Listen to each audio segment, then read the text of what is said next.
নমস্কাৰ, মই অনিৰ্বাণ। আপোনালোকে চাই আছে দি ক্ৰছ কাৰেণ্ট।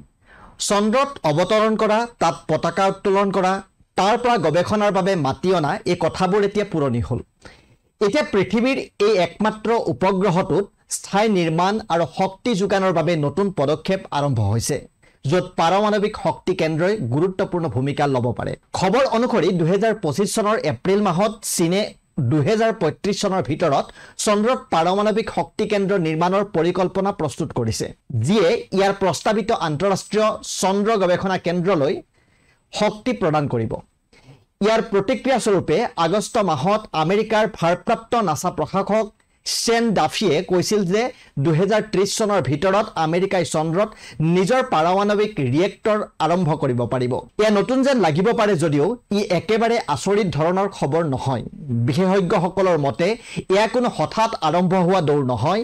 নাছা আৰু আমেৰিকাৰ শক্তি বিভাগে দীৰ্ঘদিন ধৰি ক্ষুদ্ৰ পাৰমাণৱিক শক্তি ব্যৱস্থাৰ বাবে তাত কাম কৰি আহিছে, যিয়ে ঘাটি খনন কাৰ্য আৰু চন্দ্ৰত দীৰ্ঘদিনীয়া বাসস্থানৰ বাবে বিদ্যুৎ যোগান ধৰিব পাৰে। মহাকাশ আইন বিশেষজ্ঞসকলৰ মতে এয়া কৌশলগত আন্তঃগাঁথনিৰ দৌৰ। মহাকাশত পাৰমাণৱিক শক্তিৰ ব্যৱহাৰ কোনো নতুন ধাৰণা নহয়। 1960 চনৰ পৰা আমেৰিকা আৰু ছভিয়েট ইউনিয়নে ৰেডিঅ' আইচটপ জেনেৰেটৰ ব্যৱহাৰ কৰি আহিছে, যিয়ে উপগ্ৰহ, মংগল গ্ৰহৰ ৰভাৰ আৰু ভয়েজাৰ অভিযানক শক্তি প্ৰদান কৰিবলৈ ক্ষুদ্ৰ পৰিসৰৰ তেজস্ক্ৰিয় ইন্ধন ব্যৱহাৰ কৰি আহিছে।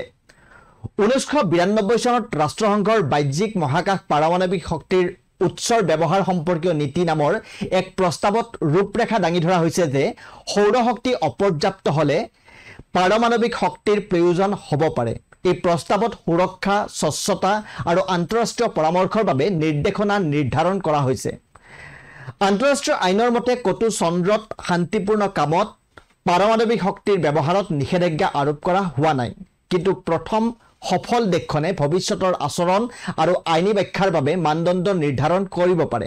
প্ৰথম হোৱাৰ গুৰুত্ব লাভ কৰা আমেৰিকা, চীন বা ৰাছিয়াকে ধৰি ডাঙৰ দেশসমূহে 1967 চনৰ বাহ্যিক মহাকাশ চুক্তিত স্বাক্ষৰ কৰিছে, য'ত সকলো দেশেই ইখনে সিখনৰ স্বাৰ্থৰ প্ৰতি যথাযথ গুৰুত্ব দিব লাগে। অৰ্থাৎ কোনো এখন দেশে যদি চন্দ্ৰত পাৰমাণৱিক ৰিয়েক্টৰ স্থাপন কৰে, তেন্তে আন দেশসমূহে ইয়াৰ চাৰিওফালে কাম কৰাত আইনীভাৱে বাধাগ্ৰস্ত হ'ব।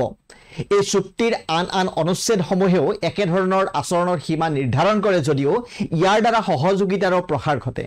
সকলো দেশৰ চন্দ্ৰ আৰু অন্যান্য গ্ৰহত মুক্তভাৱে প্ৰৱেশ কৰাৰ অধিকাৰ আছে, কিন্তু তেওঁলোকে তাত সাৰ্বভৌমত্বৰ দাবী কৰিব নোৱাৰে। তথাপিও দেশসমূহে তাত ঘাটি আৰু সুবিধা নিৰ্মাণ কৰিব পাৰে আৰু তাত প্ৰৱেশ নিয়ন্ত্ৰণ কৰিব পাৰে। কোনো অঞ্চলত ৰিয়েক্টৰ স্থাপন কৰাটো তাত স্থায়ী উপস্থিতিৰ লক্ষণ।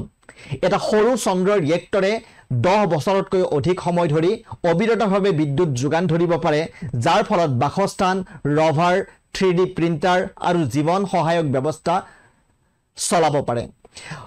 মংগল গ্ৰহ অভিযানৰ বাবেও একে প্ৰযুক্তি প্ৰয়োজনীয় বুলি বিবেচিত হৈছে। বিশেষজ্ঞসকলৰ মতে আমেৰিকাই প্ৰযুক্তিৰ লগতে শাসনৰ ক্ষেত্ৰতো আগবাঢ়ি যোৱাৰ সুযোগ আছে। যদি ই নিজৰ কাৰ্যসূচীসমূহ ৰাজহুৱা কৰি ৰাখে, আন্তঃৰাষ্ট্ৰীয় নিয়ম মানি চলে আৰু শান্তিপূৰ্ণ ব্যৱহাৰৰ প্ৰতিশ্ৰুতি দিয়ে, তেন্তে ই আন দেশকো একেধৰণৰ কাম কৰিবলৈ অনুপ্ৰাণিত কৰিব পাৰে। চন্দ্ৰৰ ভৱিষ্যত পতাকাৰ দ্বাৰা নহয়, তাত নিৰ্মাণ কৰা গঠন আৰু ইয়াৰ ব্যৱহাৰৰ পদ্ধতিৰ দ্বাৰা নিৰ্ধাৰিত হ'ব। পাৰমাণৱিক শক্তি এই ভৱিষ্যতৰ এক গুৰুত্বপূৰ্ণ অংশ হ'ব পাৰে, যদিহে ইয়াক দায়িত্বশীলভাৱে আৰু আন্তঃৰাষ্ট্ৰীয় নিৰ্দেশনা অনুসৰি ব্যৱহাৰ কৰা হয়। ধন্যবাদ।